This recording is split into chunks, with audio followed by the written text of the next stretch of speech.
So let's continue kind of here in your more recent things that we've kind of seen. I am a huge NXT guy. I love NXT. Me You too. had an opportunity, obviously, here recently to kind of be a part of the NXT product with their Iron Survivor um, um, match that they were kind of trial running, I guess, on this pay per view.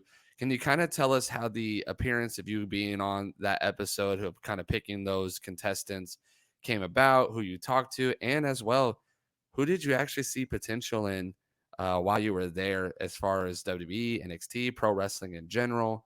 Can you kind of just tell us about your time and your experience there in NXT? That's a great question. So I'm going to go back a little bit. I think NXT is amazing. The whole thought process of even putting that together back in its infancy was brilliant. Um, I'm going to write this down so I don't forget, but remind me to circle back and remind me of the story about Macho Man and him and I. Okay. Um, Something similar to this. Okay. So, um, the process of putting that together, he had a vision, which is incredible, and which is the whole birth of, the NXT.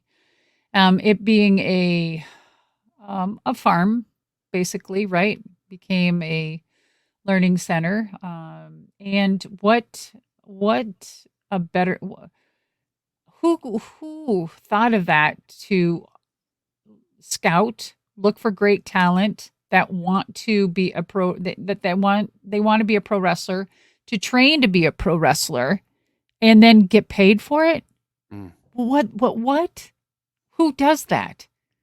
So not only is that an incentive, but you're going to practice and you're going to train your butt off, and you're going to be at the PC and just like, wow, like so far ahead. And everyone says back in my day that that would have been cool to have, right? But right. here we are, and look where it's going. Look what's progressing. Now it's becoming its own entity, Yeah. right?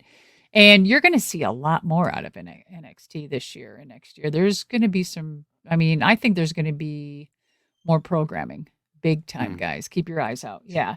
But good. with the whole Iron thing, I mean, come on.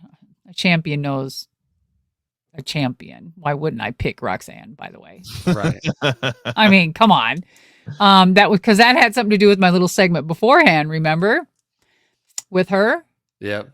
Yeah. So, yeah, I mean, I really love being involved in NXT and intermittently, and they really, I mean, they take to me very well.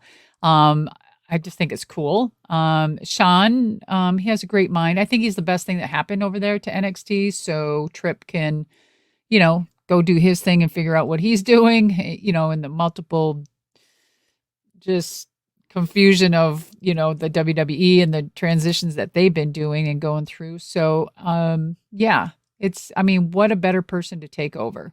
So, and he's got a mind. Oh my God, he's got a mind like an elephant. Like he's just, they're so good, so good. Mm, So when they asked me to do that, not once or twice or three times, whatever, of course, absolutely, anything with the NXT, I would definitely be involved with. Now there was a big chant going over there, for me to become GM. But I don't know. I think they're past that a little bit. But I think with Regal coming back, you never know, right? So yeah, I love that. I love the whole PC situation. So circle back to Macho. There's I don't know. You know what? God, there's over like 300 something pages in my book. There's so much.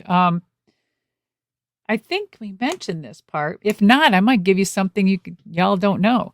mm. I've only read the book 20 times. I can't even remember. But um, Mach and I, way back in the day, I still have it on an old piece of paper. Him and I were thinking about starting our own school, right? Um, and we had laid it out, and everything is drawn out. And I will tell you, it's kind of funny how it looks just like the PC. Hmm. Yeah. Mm. And you can tell it's all on paper. I have it all. And so the reason why I say I can't tell you what's coming out next, probably next year or so. But it's going to be pretty cool, and it's going to. My book says a lot, and then the other thing is going to prove a lot. So it's you wait. It's so freaking cool. So So what was the time frame on that? Like early 90s, late 90s? Yeah, after when I got back from Japan, I think. When I moved to Florida.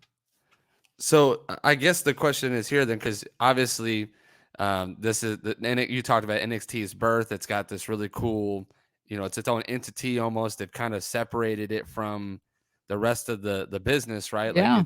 it's its own breeding ground and whatnot. But it kind Mhm. of sounds like then most of maybe the wrestling community that was really serious about the craft, they all kind of saw the needs maybe. Because it sounds like if you and Macho Man are sitting down and you're saying it looks very similar to what we had kind of talked. It's very interesting because it almost seems like all of you guys saw a need or saw things that were missing Yes. that could have elevated the business. Do you think that that's true about many of the talents that were around at the time? They saw maybe a need and it was missing, or do you think that you guys were onto something that maybe some people didn't even think was possible? Well, yeah, absolutely. We were on to something that people didn't think would be possible. I remember speaking to, we were talking to his dad. I mean, they had that little school there in Florida, right? Pafos and stuff. Mm-hmm. So, and we were going to elevate it like you wouldn't believe. And then then the business got the best of us. Mm. Yeah, That's I so mean, cool I'm though. talking about it. It was double decker, and it had the floor just like the PC, and the weight room, and the. I mean,